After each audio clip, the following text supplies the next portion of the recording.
আজকে আপনাদের সাথে শেয়ার করছি এই সুন্দর একটি সালোয়ার। এটা প্যান কাটিং সালোয়ার আমি তৈরি করেছি। প্যান কাটিং সালোয়ার তৈরি করতে আপনার কতটুকু কাপড় লাগবে আজকের ভিডিওতে ডিটেলসে তা থাকছে। আর সালোয়ারের যে প্যান কাটিং সালোয়ারটাতে আমি পায়ের নিচে ডিজাইন করেছি, ডিজাইনটা করতে কতটুকু কাপড় লেগেছে এবং পেস্টিং পেপার আমাদের কতটুকু লেগেছে সবই আজকে এই ভিডিওতে থাকছে। আর সালোয়ারের হাইটা নিয়ে আপনাদের কনফিউশন থাকে, আমি আজকে আপনাদেরকে লেন্থ অনুযায়ী সালোয়ারের হাইটা কতটুকু মেজারমেন্ট নিতে হয় সব ডিটেলসে জানিয়ে দিব। প্রথমে এখানে আমি সালোয়ারটা কাটিং করার জন্য এখানে 2.5 গজ কাপড় নিয়েছি। কাপড়টা যেহেতু আমি দোকান থেকে কিনে এনেছি, দোকানের সচরাচর এভাবে ভাঁজ করা থাকে। আমার এখানে 2.25 গজ কাপড় লাগবে। এখানে আধা গজ পরিমাণ এক্সট্রা আছে, আমি যেহেতু 2.5 গজ পরিমাণ কাপড় এনেছি তো আধা গজ আমি কেটে আলাদা করে রাখবো। এক্ষেত্রে পরবর্তীতে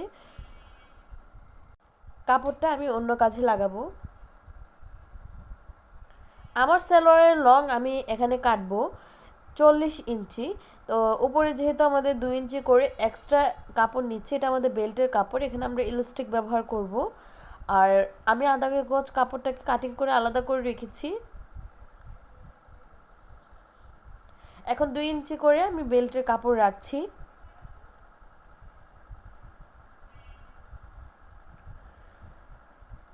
নিচ থেকে এখন আমি 3 ইঞ্চিতে এভাবে ভাগ করে নিচ্ছি। এই 3 ইঞ্চি কিন্তু পুরোটাই আমাদের পায়ের নিচে যে ডিজাইনটা হবে, যতটুকু পাশ আছে এখানে ততটুকুই আমরা নিব দুইটা পায়ে ডিজাইন করার জন্য।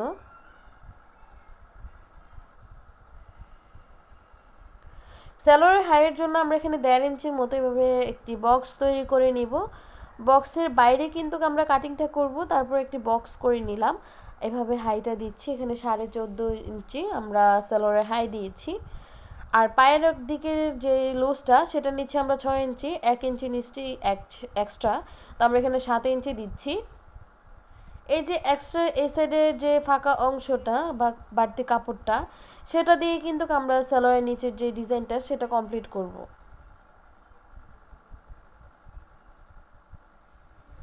ওটা মাঝখান থেকে আলাদা করে দিচ্ছি, এই সাইড থেকে এভাবে ধরে আমরা কাটিং করে নিচ্ছি। এই 3 ইঞ্চি কিন্তু আমরা যে সেলাইয়ের সহকারে আমরা কিন্তু মার্কিংটা করেছি। এখানে আমাদের 40 ইঞ্চির মতো সেলাইয়ের লংটা আছে, সেলাইয়ের পর 38 ইঞ্চি থাকলেই চলবে। এখানে আমি 40 ইঞ্চি যে সালোয়ারের মানে 38 ইঞ্চি যে মাজার জন্য কিন্তু এখানে কাটিংটা করছি, আমরা কিন্তু এক্সট্রা নিয়েছি 4 ইঞ্চি মাজার জন্য। এখানে পেস্টিং পেপার লাগিয়ে নিচ্ছি। তো এই ক্ষেত্রে আপনাদেরকে বলে রাখা ভালো, আমাদের যেহেতু সালোয়ারের যে 7 ইঞ্চি নিয়েছি আর আমরা পেস্টিং পেপারটা নিব এখানে প্রায় এর থেকে ডাবল। তো এখন আপনারা আপনার সালোয়ারের কতটুকু পায়ের অংশটাতে লুজ এবং ফিটিং রাখছেন সেই ক্ষেত্রে আপনার ডিজাইন কম বা বেশি হতে পারে। তারপর আপনাদের এই পেস্টিং পেপার সম্পর্কে বা বক্রমের সম্পর্কে যদি কোনো কোশ্চেন থাকে অবশ্যই সেটা আমাকে কমেন্ট করবেন, তাহলে আমি আনসার দিয়ে দেওয়ার চেষ্টা করব। এখানে আমি করস ডিজাইন করেছি, এটা কোনো আমি ফিক্সডভাবে মার্কিং করে নেইনি, শুধু 3টা করে সেলাই দিয়ে তারপর 2 ইঞ্চি করে গ্যাপ রেখে কিন্তু আমি এভাবে সেলাইগুলো দিচ্ছি।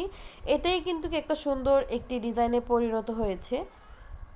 এসব সালোয়ারের ডিজাইন করতে গেলে কিন্তু অবশ্যই কাপড় বেশি যাবে। এখন আমি সালোয়ারের পায়ে এটা কিন্তু উল্টো দিকে রেখেছি, দোনোটা দিক উল্টো দিকে রেখে আমি সেলাইটা করছি। তারপর এটা আমরা ভাঁজ দিকে বা আমাদের পায়ের যে উপরের দিকে থাকবে ডিজাইনটা আড়াআড়িভাবে, তো যত পিছন পাটেও যত কোনো এক্সট্রা সেলাই কাপড় না থাকে সেই জন্য এখন আমি এটাকে সামনের দিকে এভাবে ঘুরিয়ে চাপ সেলাই দিয়ে দিচ্ছি।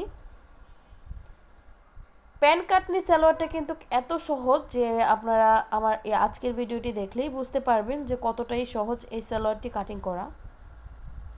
তো আমাদের কিন্তু সামনের দিকে বা ভাঁজ দিকে এভাবে জয়েনিং করাটা কমপ্লিট হয়ে গিয়েছে। এখন আমরা একদম ফিক্সড যে সেলাইটা সেটা দিয়ে আমাদের একদম ডিজাইনার যে সালোয়ার একটি তৈরি করার জন্য রেডি হয়ে যাচ্ছে।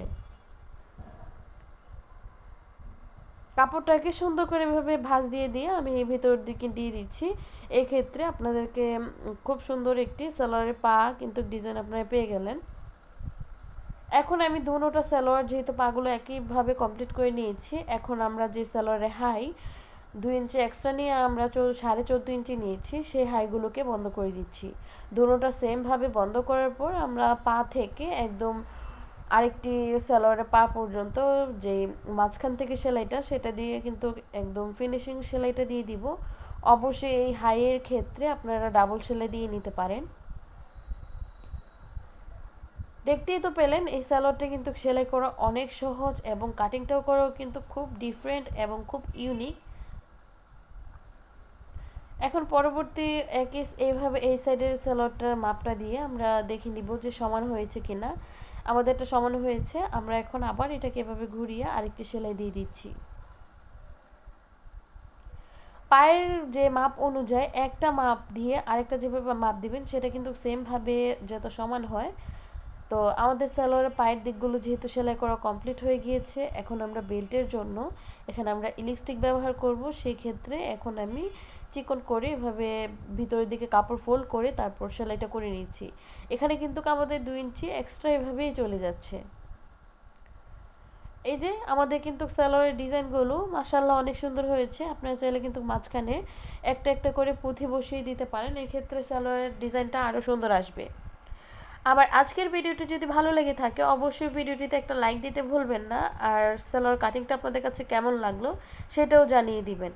আরও কোন ধরনের ভিডিও আপনারা দেখতে চাচ্ছেন, সালোয়ারের নতুন নতুন ডিজাইন দেখতে চাচ্ছেন কিনা সেটাও আমাকে কমেন্ট বক্সে জানাবেন। আজকের মতো এখানে বিদায় নেব। সবাই ভালো থাকবেন, সুস্থ থাকবেন। আল্লাহ হাফেজ।